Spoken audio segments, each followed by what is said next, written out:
So, my brother, do you miss home? Do you miss Nigeria? I must admit I do miss home because I arrived South Africa when I was still in my teenage years. Uh, So when you subtract 20 years out of my current age, you now discover I came here when I was mm, still very young. mm. I came here without gray hair, but as it stands currently, South Africa, because of the experiences that one has been through, which stem from the fact that in Western countries, you understand, when you get into their country, after you sojourn there for 5 years, you are granted citizenship. First and foremost, they grant you Resident permanent permit. residence permit. They call it residence permit, but yeah, they call it permanent residence here. They grant you residence permit. After that residence permit, after a certain given period of time, they will now grant you their permanent ID. You become a naturalized citizen of that very country. But in this place, I don't know why Home Affairs. These are one of the biggest issues that Malema has been, campaigning for. One united Africa, open border African continent, irrespective of whether you are from Gabon, you are from Malawi, you are from Zimbabwe, you are Congo, you are Cameroon, you are Ghana, you are Nigeria. Malema has always preached on that one word: united open border Africa. That is to say, a Malawian now a Malawian passport holder, or a Zimbabwean or Congolese or Nigerian or Ghanaian passport holders, they can come in and spend any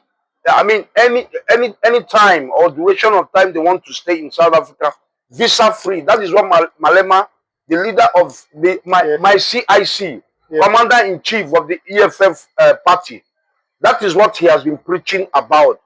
And for me, from my own perspective, I support everything that comrade, that my leader is doing. Whether we like it or not, Africa needs to be united, because these are one of the things hampering the growth of most of us here.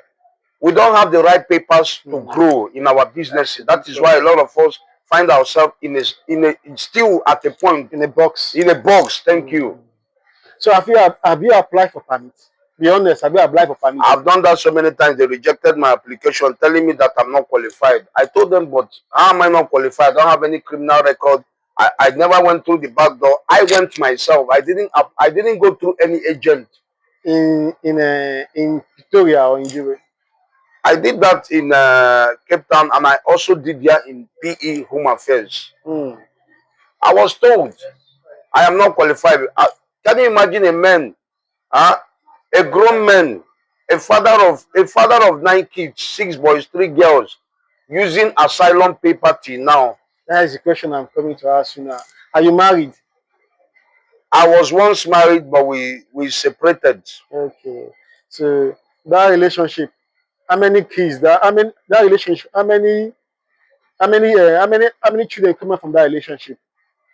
That relationship, it was one baby girl that came out. Just one baby girl. Yeah, the other of my kids, I had them with their baby mamas. Okay. So my brother, how long do you intend to stay in South Africa? To be very honest to you, is one thing I've been praying and trusting God. I don't even want to stay longer in South Africa, because last year December I clocked 50 years old. Wow. And it really gives me source of concern, stemming from the fact that I'm the firstborn of my family. And you're looking like 45 years old, dude. I'm 45. You're looking like 45 years old, dude. When you ask Mama here, most people say, most ladies, they say I look 35. Even like 45 or 42. I'm 50. I clocked 50 years old December last year. And then you have and I give God the glory. All the glory. That is your body. You have a good body structure. Yeah. One more time. The last one.